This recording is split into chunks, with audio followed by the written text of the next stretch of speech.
Students of class 10th UP Board, English Reader Chapter 1 The Enchanted Pool written by C. Rajgopalachari in Lecture 5th Hindi medium. हमने lecture 4 तक ये जान लिया था कि क्वेश्चन नंबर 14 तक कि क्या क्या पूछा गया युधिष्ठिर से यक्ष के द्वारा, और युधिष्ठिर बड़ी कुशलता के साथ उनके सभी सही जवाबों को देते रहे। यहाँ पर पार्ट 8 से इस लेक्चर 5 के अंदर हम बिगिन करते हैं और देखते हैं कि 14वें क्वेश्चन के बाद क्या हुआ। Thus the Yaksha put many questions and Yudhishthira answered them all। इसी तरह से यक्ष बहुत से सवाल करते रहे और युधिष्ठिर ने सभी का आंसर दिया। 8 नंबर पॉइंट के अंदर in the end the Yaksha asked, Yaksha ने आखिर में पूछा, O king one of your dead brothers can now be revived. तुम्हारे भाइयों में से एक को हम रिवाइव कर सकते हैं, पुनर्जीवित कर सकते हैं, उनको लाइफ बैक दे सकते हैं। Who do you want to come back to the life. आप किसकी ज़िंदगी लेना चाहेंगे, अर्थात हम आपके भाइयों में से किसी एक को जीवन दान दे सकते हैं, बताओ किसका जीवन तुम्हें पसंद है। इस पर यक्ष की प्रतिक्रिया यहाँ पर देखने वाली है कि कैसे उन्होंने निर्णय लिया और कैसे यक्ष को जवाब दिया। It took Yudhishthira a moment to think and then he wished that the cloud complexion lotus eyed broad chested and long arm Nakul lying like a fallen ebony tree might rise. Nakul might arise, हम last से पढ़ेंगे और जानेंगे। उन्होंने कहा, उन्होंने इस निर्णय को लेने में बहुत थोड़ा समय लिया और तुरंत ये इच्छा जाहिर की कि क्लाउड कॉम्प्लेक्सन बादलों जैसे वर्ण वाला, रंग वाला, लोटस आइड कमल जैसे नयन वाला, ब्रॉड चेस्टेड चौड़े सीने वाला, लॉन्ग आर्म नकुल लंबे मजबूत बाजू वाला, Nakul lying like a fallen ebony tree. Ebony एक तरह के पेड़ को कहते हैं जिसकी लकड़ी काली होती है, जो कि एबोनी ट्री की तरह से पड़ा हुआ है। मैं चाहता हूं माइट अराइज, वह उठ खड़ा हो। अब यहां पर क्वेश्चन सुना, अब आश्चर्य की बारी यक्ष की थी।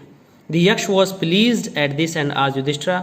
यक्ष इस क्वेश्चन के आंसर से बहुत खुश हुए युधिष्ठिर से, और आश्चर्य के साथ उन्होंने युधिष्ठिर से फिर एक 15वां सवाल किया, why did you choose Nakula in preference to Bhima.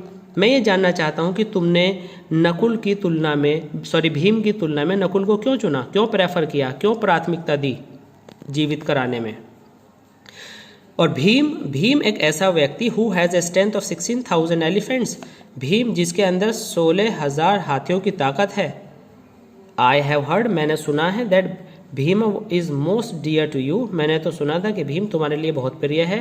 And why not Arjun, और तुमने अर्जुन को क्यों नहीं चुना। Whose strength in arms is your protection, जिसके बाजुओं की मजबूती तुम्हारे लिए एक बहुत बड़ी सुरक्षा चक्र है। Tell me why you choose Nakul rather than either of this two, तुमने इन दोनों को छोड़ करके नकुल को ही क्यों चुना, मैं कारण जानना चाहता हूँ। युधिष्ठिर रेप्लाइड, युधिष्ठिर ने जवाब दिया, ओ यक्ष, हे यक्ष, धर्म is the only shield of a man and not Bhim और अर्जुन।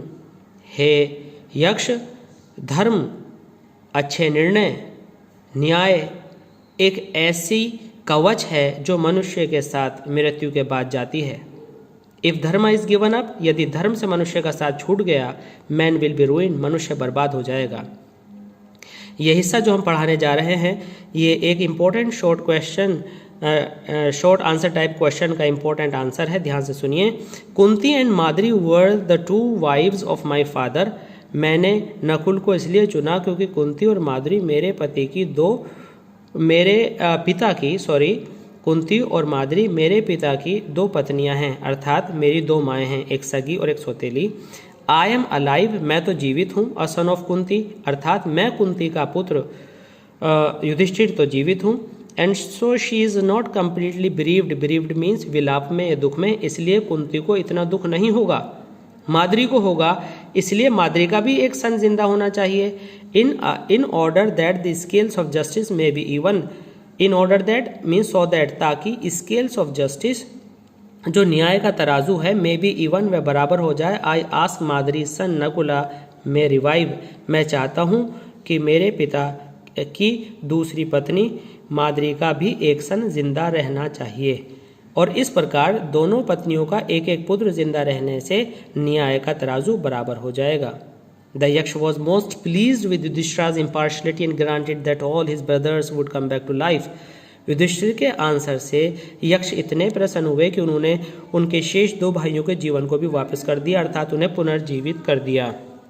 इट वॉज यम, ये यम थे, द लॉर्ड ऑफ डेथ, मृत्यु के राजा, मृत्यु के मालिक, मृत्यु के भगवान, who had taken the form of Yaksha, जिन्होंने यक्ष का रूप धारण कर लिया था, so that he might see Yudhishthira and test him, ताकि वे युधिष्ठिर के दर्शन कर सकें और उनकी परीक्षा ले सकें।